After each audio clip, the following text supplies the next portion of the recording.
Everyone in Beirut that day felt they were being personally targeted. I thought that it was another bombing to assassinate me.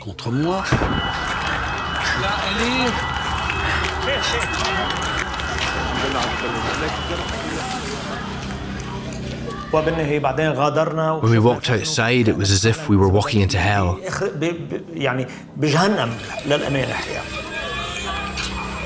The roads are blocked.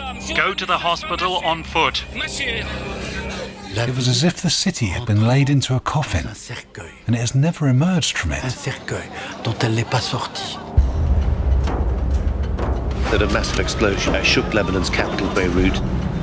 More than 100 people have died. More than 4,000 have been injured. The cause is still not clear. It seems a fire caused the explosion of some 2,700 tons of ammonium nitrate stored at the port. 2,750 tons of ammonium nitrate. Only Hezbollah could unload ammonium nitrate at the port.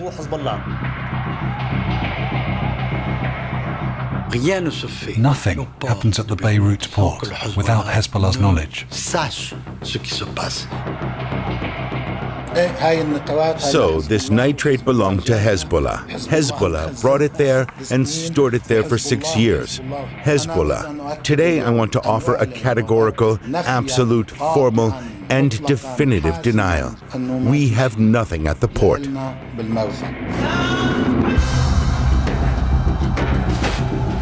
The Hezbollah is a political party, that it is a social movement. It is also a massive militia, larger, better armed, better trained than the Lebanese armed forces.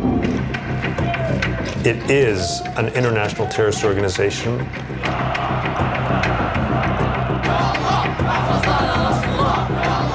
Hezbollah made Al-Qaeda look like the minor leagues.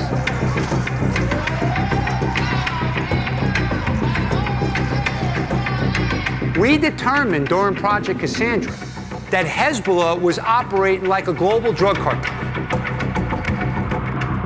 We viewed them as one of the most significant transnational criminal organizations / cartel / mafia that we had ever come across.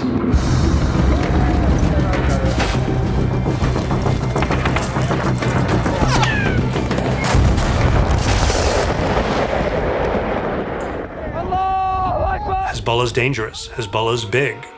Hezbollah's not 10 feet tall.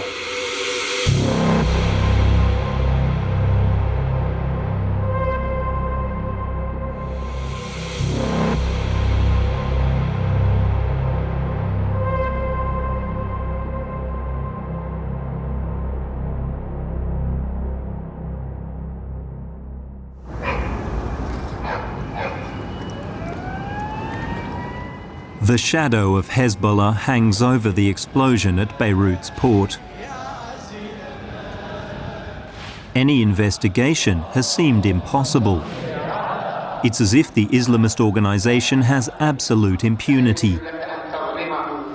For 40 years, its members have infiltrated Lebanese politics and defied justice.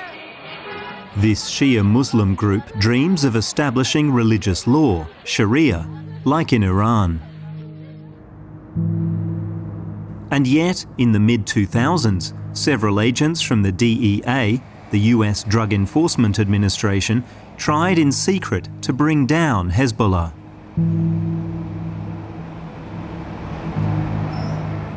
Their investigation took them to 4 continents, revealing the hidden face of Hezbollah, Arabic for Party of God, before foundering.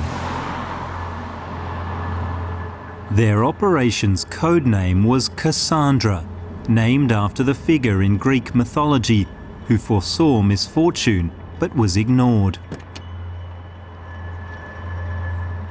The investigation began in the United States in the aftermath of the attack on the World Trade Center.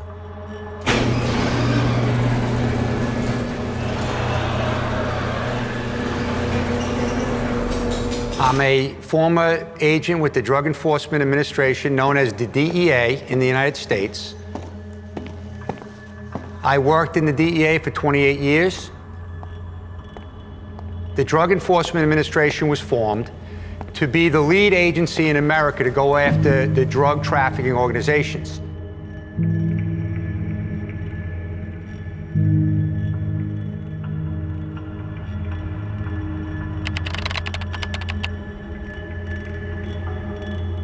I'm from New York. Obviously saw the devastation of 9/11. My brother was in the United States Air Force. He went to Afghanistan to fight for the country, and he came back in a body bag because his helicopter crashed during Operation Enduring Freedom. So I'm very passionate about national security and public safety. So I was actually given a golden opportunity to run the DEA Special Operations Division post 9/11.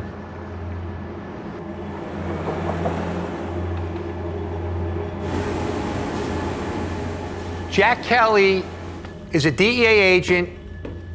We recruited him to work at the Special Operations Division. When he first got there, he was working in the Latin America section, which was focusing on Colombia, so he became the leader of the team.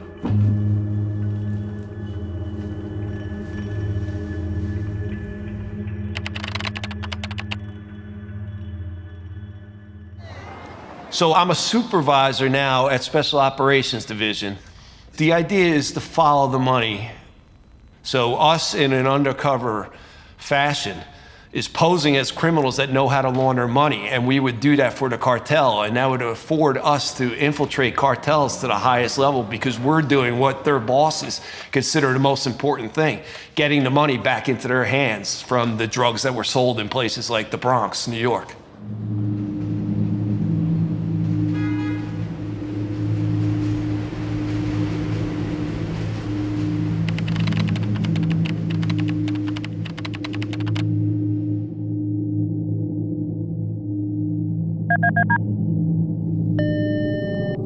How are you? Good, praise be to God. Is everything okay? Have you finalized the sale? The finca? Yes. Of course, thank God. Great. During the wiretap investigations in Colombia, we were intercepting a lot of Arabic conversations. That was something new to me as the head of the Special Operations Division. Like, I didn't really understand it, and I had to learn over the years, like, what was going on. Hello. Hello. Listen, I need a favor. It's very important. Tell me, what is it? I need to borrow $20,000. It's for them. I'll pay you back tomorrow in Lebanon. Yes, of course. The information we're receiving is that Hezbollah as an organization has made a presence in Latin America specifically to be involved in the cocaine trade and cocaine proceed money laundering.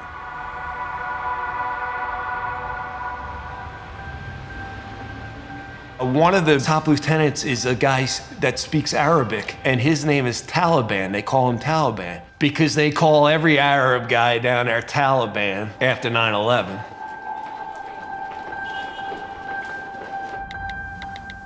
We do some searches, some quick searches in different databases, and we find out that his name is Chekri Harb. And Chekri Harb was known to people in the United States government.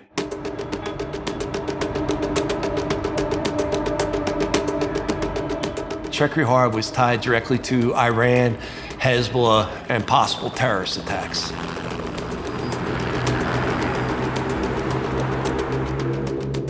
So what happens is we introduce undercover agents. One of the undercovers is because he's of Lebanese descent, speaks Arabic fluently, and is actually gonna meet Chekri in Colombia.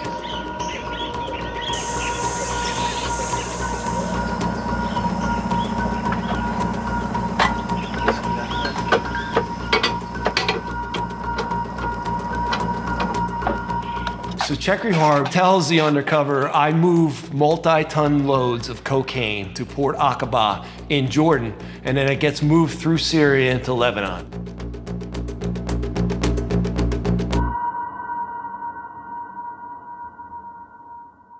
Says, well, I imagine then you must be pretty close to Hezbollah if you're gonna be moving cocaine through Syria and Lebanon. Chekri Harb just smiles widely and nods his head yes, that yes, I am working with Hezbollah.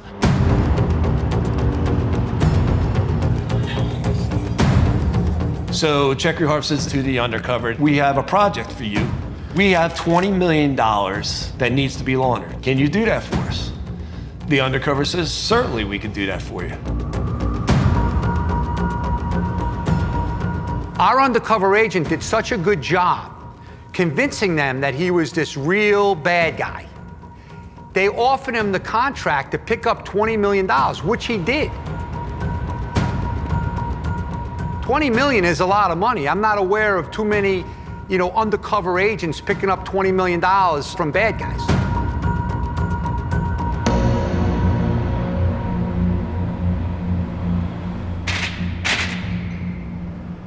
Now that the undercover appeared to be criminal superstars in the mind of Medellin, perhaps could run operations in the Middle East. So basically this DEA undercover was going to become the Medellin lieutenant in charge of Middle East cocaine trafficking and money laundering.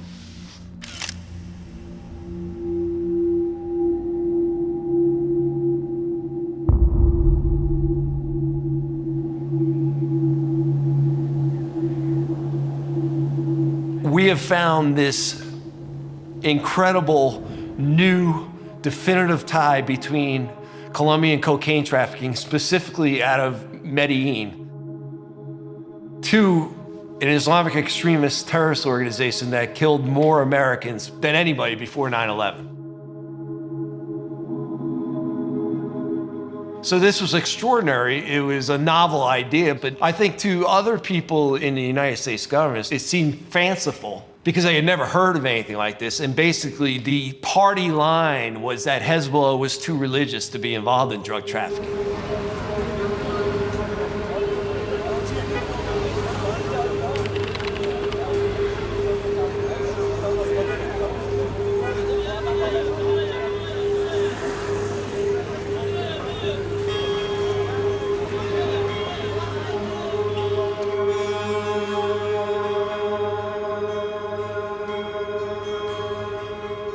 Why are the Americans saying this? What do they have against Hezbollah? For us, drugs are haram. Our religion forbids us from buying and dealing drugs.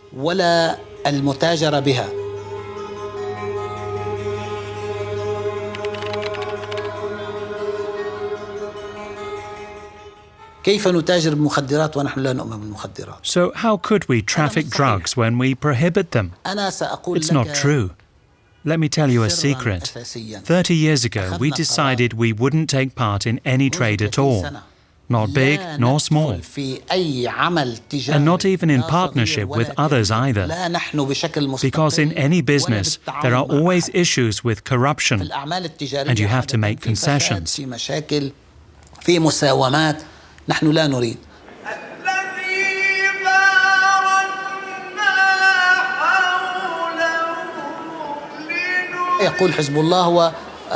The Americans claim that Hezbollah is involved in corruption and money laundering. They want to tarnish our reputation and convince their people that they're on the good side and that they're fighting terrorists and corruption. All these weapons, these rifles, these fists, and the blood of martyrs show the entire world that after all these decades, the path of despair has come to an end.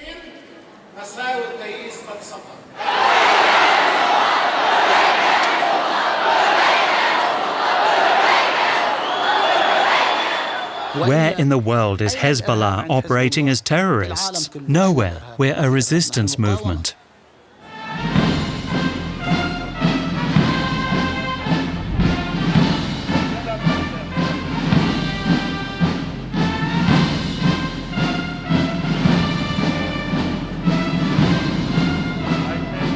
They don't want us to resist. Hezbollah resists. Hezbollah is honest.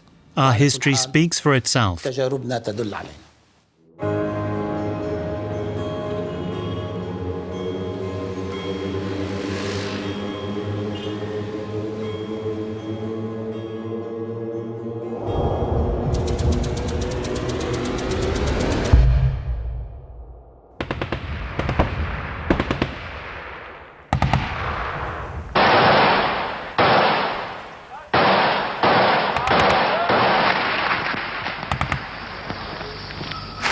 The fighting in Beirut has become indiscriminate violence.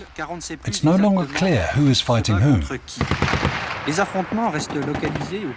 The search for Hezbollah drug traffickers led the DEA agents to dig into the chaotic, violent history of Lebanon, the birthplace of the Party of God.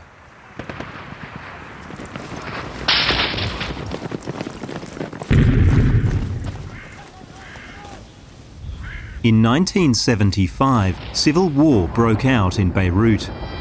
The war was mainly fought between the various religious and cultural communities: Christians, Sunni Muslims, Shia Muslims, Druze and Palestinians. In June 1982, another party joined the war, the Israeli army, which invaded Lebanon to fight the Palestinians.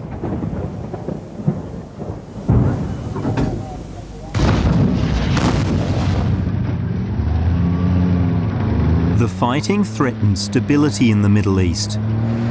French and US soldiers arrived, hoping to restore peace. They became the target of a then unknown organization, which had sworn to rid Lebanon of any foreign presence. The so-called Dirty War began.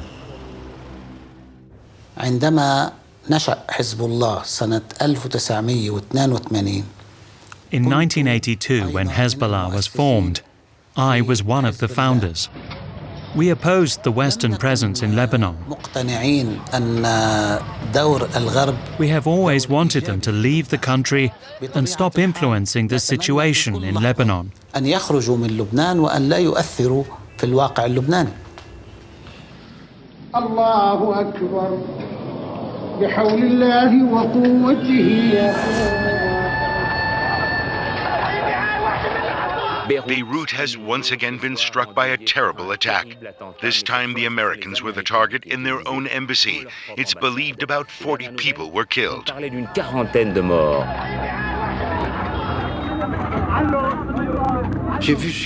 I saw a building suddenly collapse. It was the US Embassy, the first major confrontation between Hezbollah and the Americans.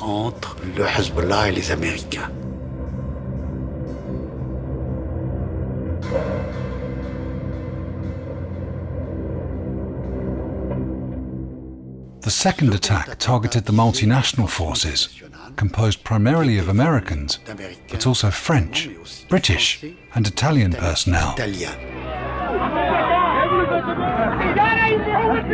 We figured it had to have at least 2,000 pounds of TNT. It was observed coming at a high rate of speed from the south of the building, crashed through the gate and through the guard post, and then detonated inside the lobby. There's a crater down there about 30 feet deep and about 40 feet across.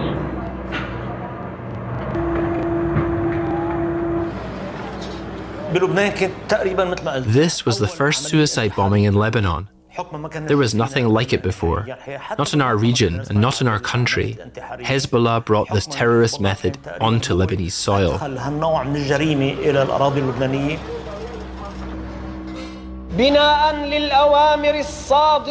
Following orders issued by the leader of Hezbollah's armed forces, we will carry out a suicide bombing and make the earth tremble beneath the feet of our enemies, the United States and Israel.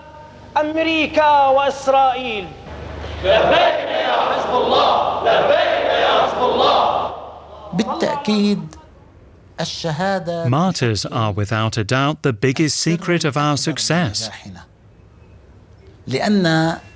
Because in any fight, your opponent is trying to kill you, to take your life. But if losing your life is not that important to you, if achieving your goal is what matters most of all, your opponent loses all power over you.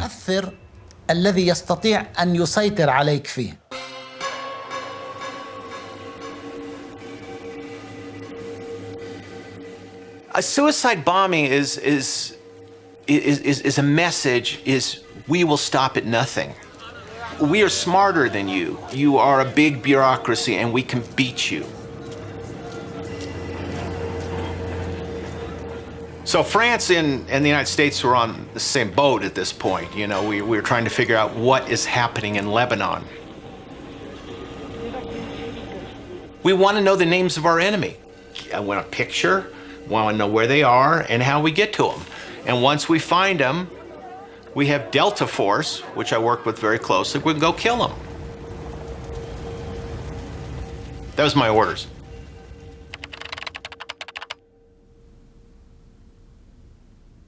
War for an intelligence officer really, it gets your adrenaline going. This is in 1982, 1983. I was on the border with Lebanon, and that was a real fascination because we were at war.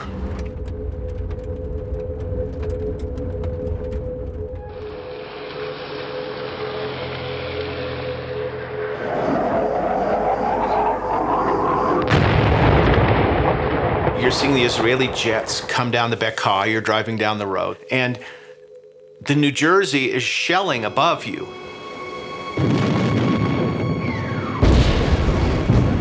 These Navy bombs, they're as big as Volkswagens. So that was my entree into the Middle East.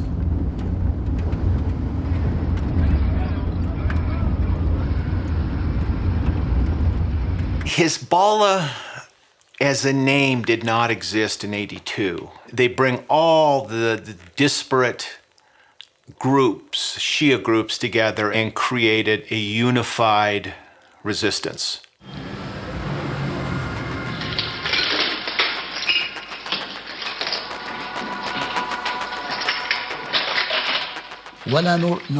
We did not want the occupier to know who our fighters were.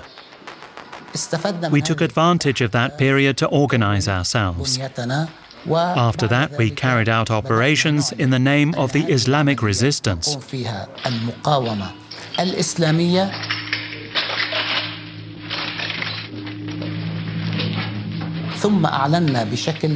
It wasn't until 1985 that we officially announced the existence of Hezbollah.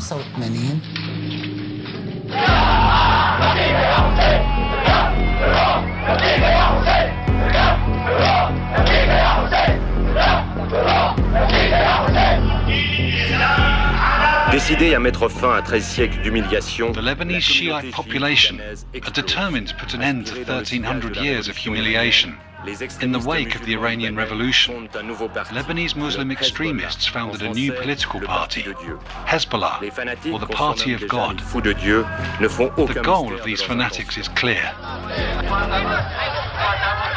They say, we are the soldiers of Allah, and we thrive in death. We want an Islamic Republic. We will make Lebanon a new Vietnam.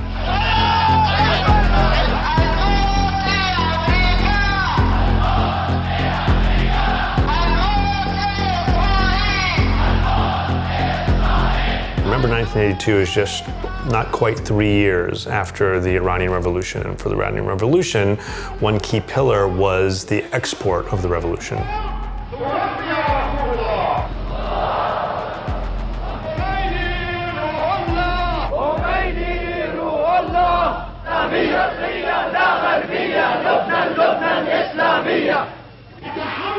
The Iranians came to Lebanon and said, look, we will help you if you help yourselves and put a fighting group together. You people know how to shoot guns. You know how to blow stuff up. We will give you the money. We will not interfere. You know how to do it. Go do it.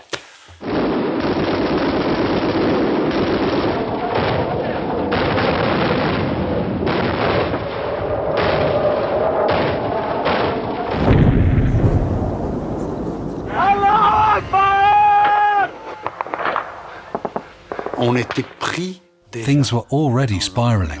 Hezbollah had become a major player with the new method of using car or truck bombs driven by suicide bombers. Les voitures ou les camions piégés avec des conducteurs suicides et ensuite And then we entered another phase, which was hostage-taking.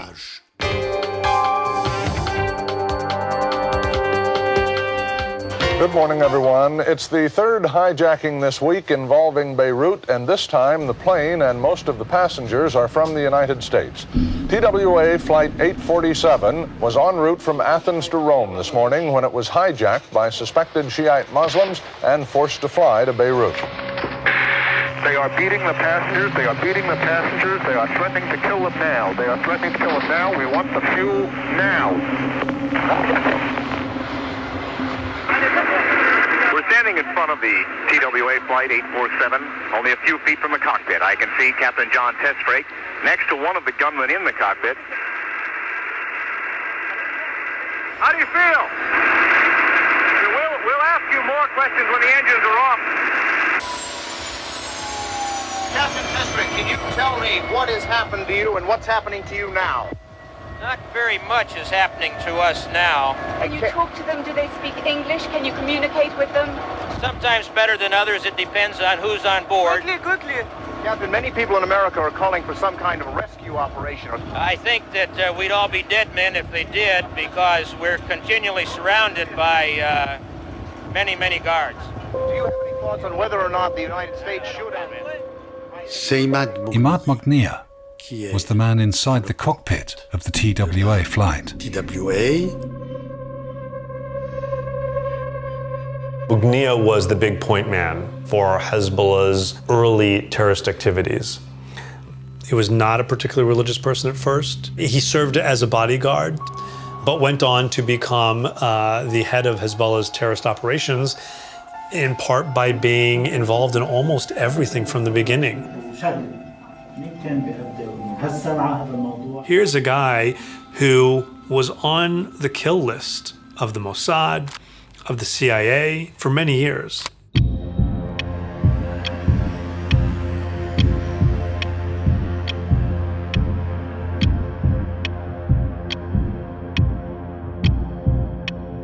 Mognia was in the airplane. We found his fingerprint, but that was not Mognia in the window. He'd never do that, never show his face in public. Never, never, never, never. He never showed himself to the hostages because he knew one day he'd be released and he didn't want to be identified. He was a ghost and he knew how to remain a ghost. I planned to kill him.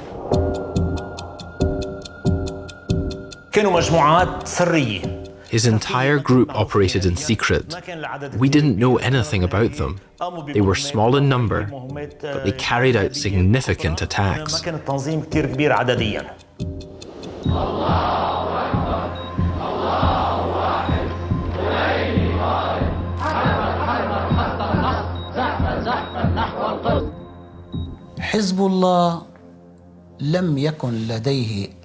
Hezbollah had nothing to do with the kidnappings and attacks on Marines and French paratroopers. The GIs seem happy to leave Lebanese soil and board the American warships patrolling off the coast.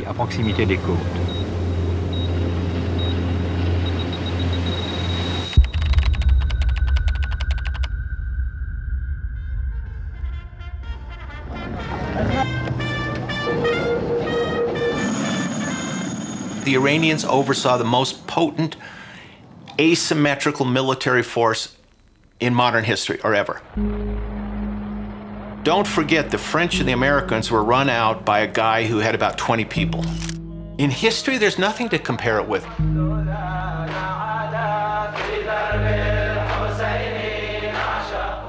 Imad Mognia and Hezbollah had won. The Americans and French left Lebanon, humiliated and scarred by ongoing suicide bombings and hostage-taking.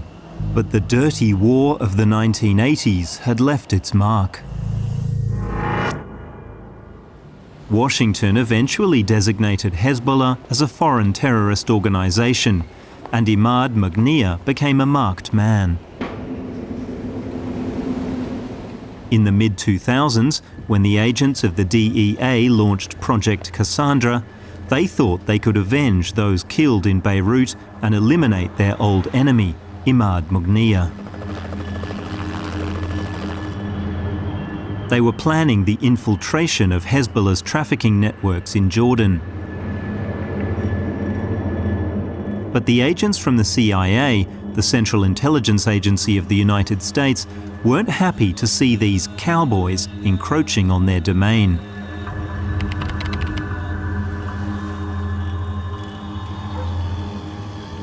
Jordanian anti-narcotics police go up on intercepts of numbers identified in Jordan linked to Chekri Harb. And what happened is that there was going to be a big meeting in Amman, Jordan. And at that meeting, Chekri Harb was told to introduce the DEA undercover to an extremely significant member or members of Hezbollah. You're telling me this guy can be fully trusted? There's no risk? There's nothing to worry about. It's important we know where he's from. No, he's not a risk. Don't worry. All right. We were hearing and we believed for various reasons that Harb was under the guidance and protection of Magnia.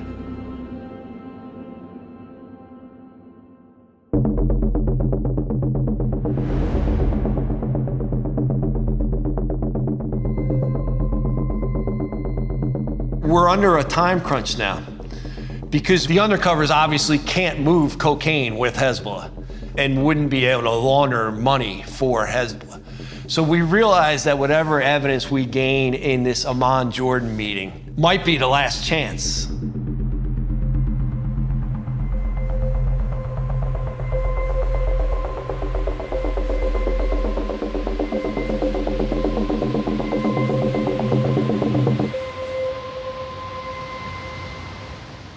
And a day or two before, the meeting was shut down by members of the U.S. Embassy in Jordan.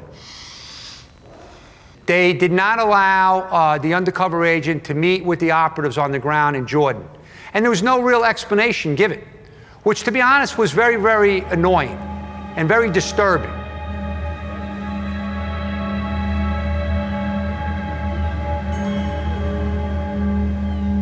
You had folks in the intelligence community that had 30 years of knowledge on Hezbollah pretty much looking down at the DEA like, how does the DEA know about Hezbollah? DEA became like a fly in their soup.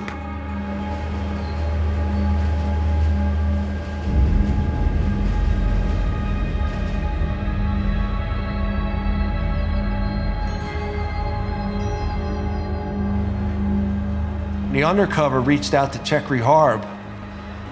Chekri Harb wouldn't talk to him. Chekri Harb wouldn't respond. So he had completely blown off. So we lost our undercover infiltration of Chekri Harb.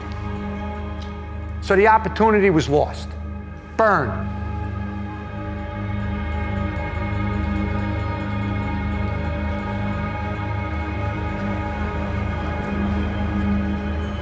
Not only was the opportunity burned, but our DEA undercover's life was now in big-time danger. As the head of the Special Operations Division, that pissed me off.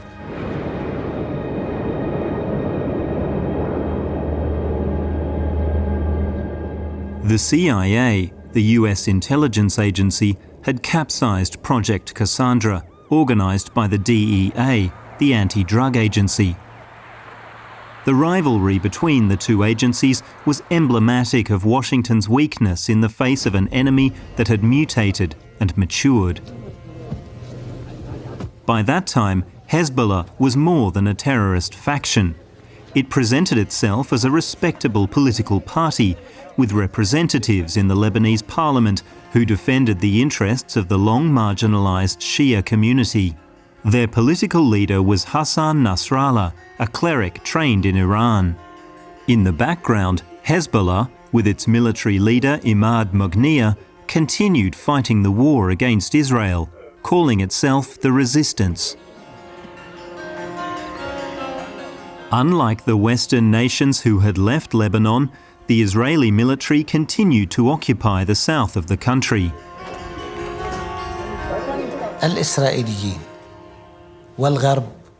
The Israelis and the Westerners do not understand Hezbollah's doctrine or its principles. Hezbollah is based on faith in Islam.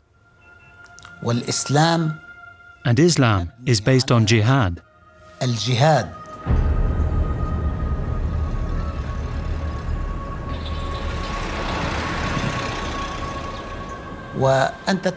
Hezbollah is stronger than ever, despite all the countries that accuse it of terrorism.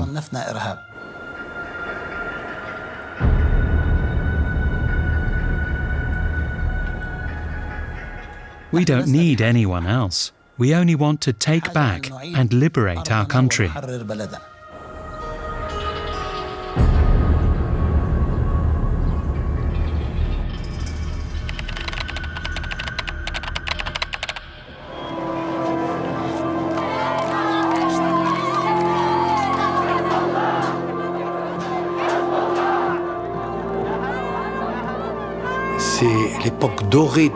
This was Hezbollah's golden age.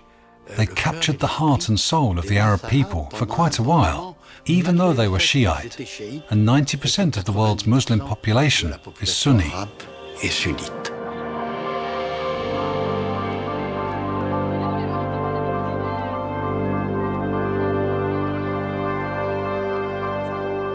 You have to look at Hezbollah, I mean, whoever side you are on, is Robin Hood.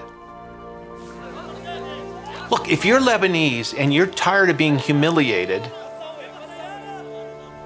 who do you have? You've got Hezbollah, and that's it.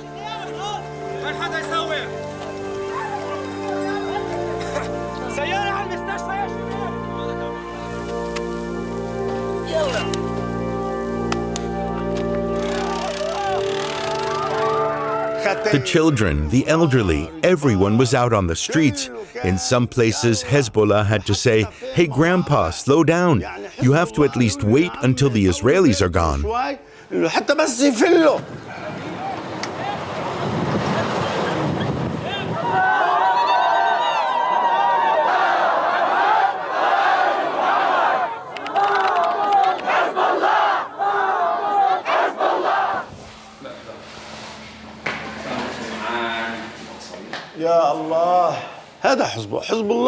That's how Hezbollah is. Hezbollah always looks after you. If you have the slightest injury, they always care for the wounded and their families. They take care of everything. Please, I beg you, for the love of God, my back.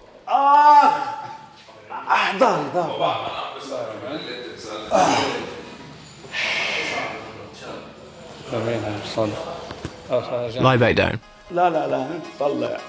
For Hezbollah, fighting, politics, social welfare provision, they are all about creating a culture of resistance, of muqawama.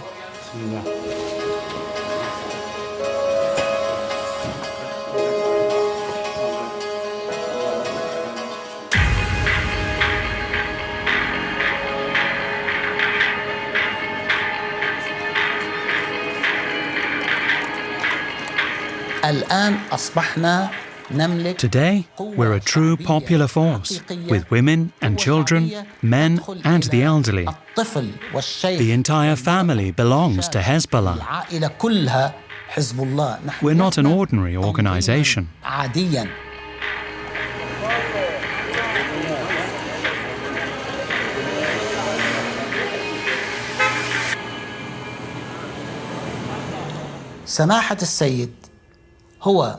The Sayyid is the military leader as well as the political leader. There's no distinction between the two.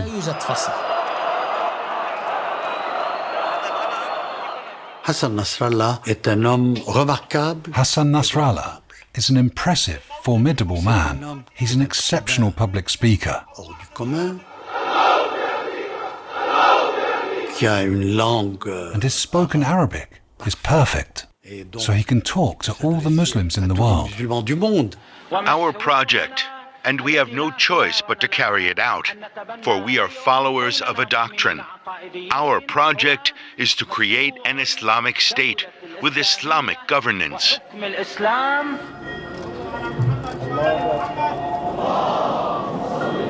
Think of Nasrallah's Robespierre.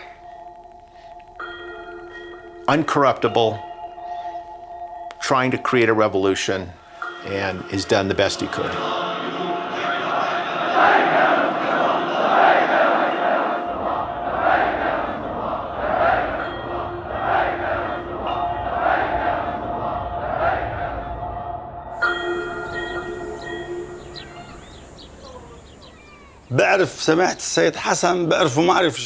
I got to know His Excellency Sayyid Hassan Nasrallah personally.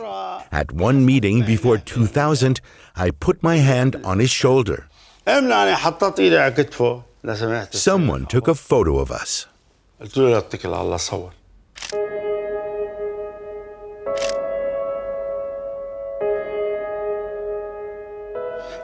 This ring came from Sayyid.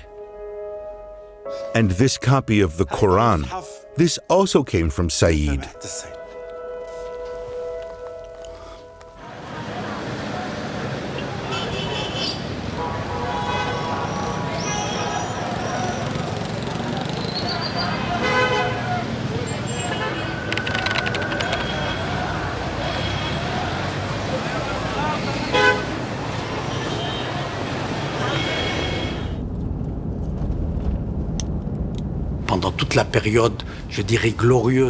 During what you might call the glory days of Hezbollah, we used to go to Nasrallah's place. I remember how we would change cars and drive away from the garage in another vehicle.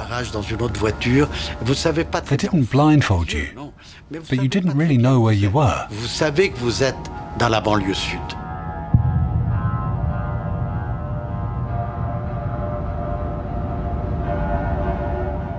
You'd know you were in the southern suburbs.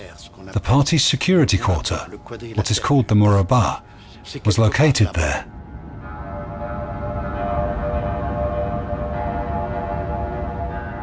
Why haven't the Israelis killed him with a drone? Because they can't find him. He knows about telephones, he knows about drones, he knows all this stuff. He knows how to stay alive. He's a survivor like Mugnia. Same mold.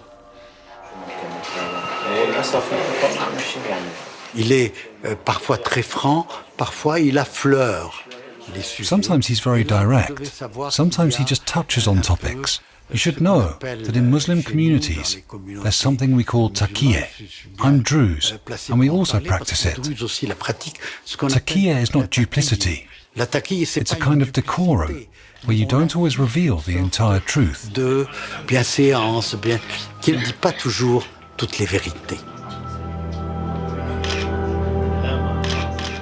We didn't yet see him as the monster who would later devour Lebanon.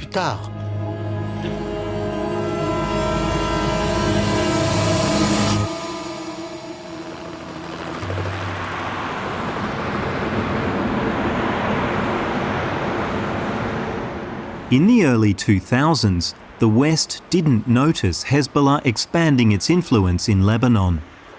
At the time, the international community was focused on Iraq. The US had just invaded the country and was facing fierce resistance from local militias. Many of them were Shiite, armed and financed by Iran. What the US didn't know at the time was that Lebanese fighters from Hezbollah had come to help their Iraqi brothers in the name of Shiite solidarity and the fight against their common enemy.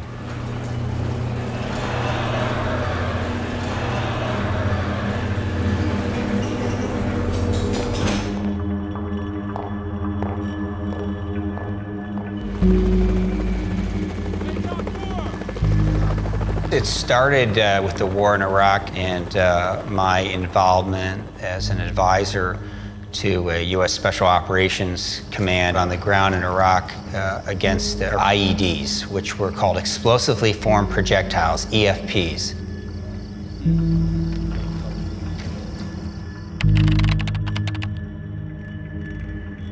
This weapon, the way it was designed, had extraordinary ferocity and explosive impact. Come here, man, check this out. I think I found something. Yeah, those are like bombs. Look at that thing. A very small tube with a copper plate would yield a huge explosion, enough to cut an M1A1 tank almost in half, which we've never seen anyone be able to do with any sort of a normal explosive.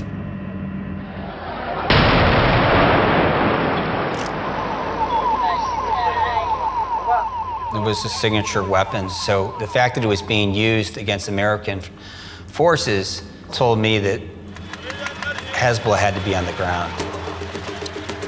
Hezbollah instructors train approximately 20 to 60 Iraqis at a time, sending them back to Iraq, organized into these special groups.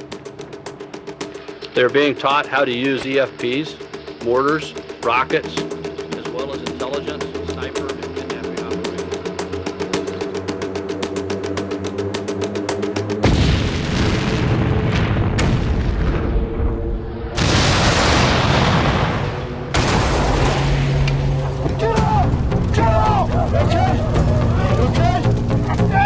The explosively formed projectile that was being employed in Iraq against American forces was designed by Hezbollah. And the man behind the creation of this weapon was Imad Magnia.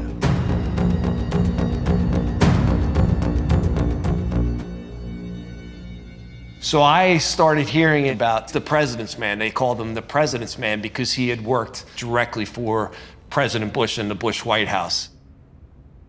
I was focusing on the finances, and I was aware that a great deal of money involving the EFP networks in Iraq was being derived from cash houses in Lebanon.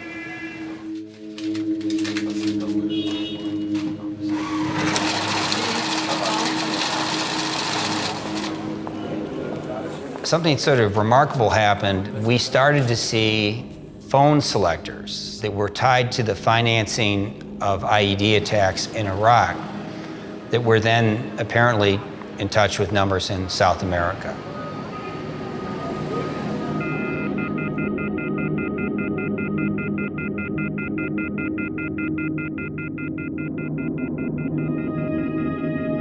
I was like, are they really did they mean to call Colombia? I said, what does this mean? I mean, it's like, this is very bizarre. But this pattern kept happening.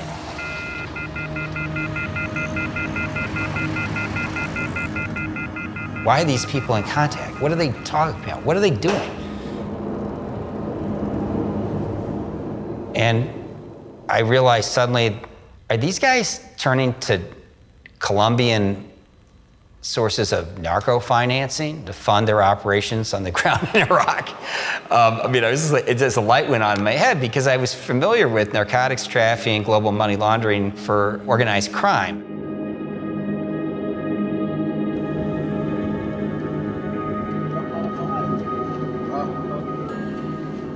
Drug money, at one level or another, was making its way, the profits were making their way into the war in Iraq.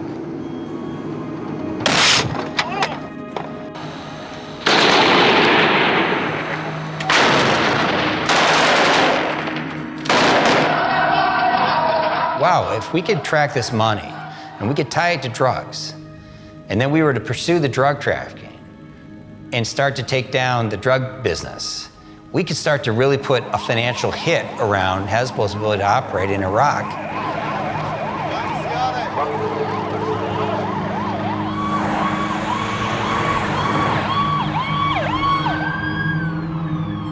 My orders were to attack this foggy situation and then to try to tie this into the leadership, and the leadership being Imad Magnia. So I wanted to go after Imad Magnia. Hezbollah was developing this worldwide capability and generating billions of dollars, and we had to take action. For them to turn to narcotics trafficking was the greatest gift we could ever be given. Suddenly we had a way of using lawfare, not warfare, to attack a terrorist organization's finances. And when I briefed it up the chain at U.S. Central Command to General Allen and through him to General Petraeus, they're like, hot shit, it's a great idea. What could we couldn't dream of something better than this, because like we can't fight those guys. Washington regarded Hezbollah's involvement in the death of US soldiers in Iraq as a declaration of war and relaunched Project Cassandra. The DEA had free rein to tackle the Party of God in the name of national security. I wanted to go after their money. I wanted to go after their networks. I wanted to take down their finances. I wanted to go after their banks. They had criminalized themselves. We needed to reveal that to the world and to their own people.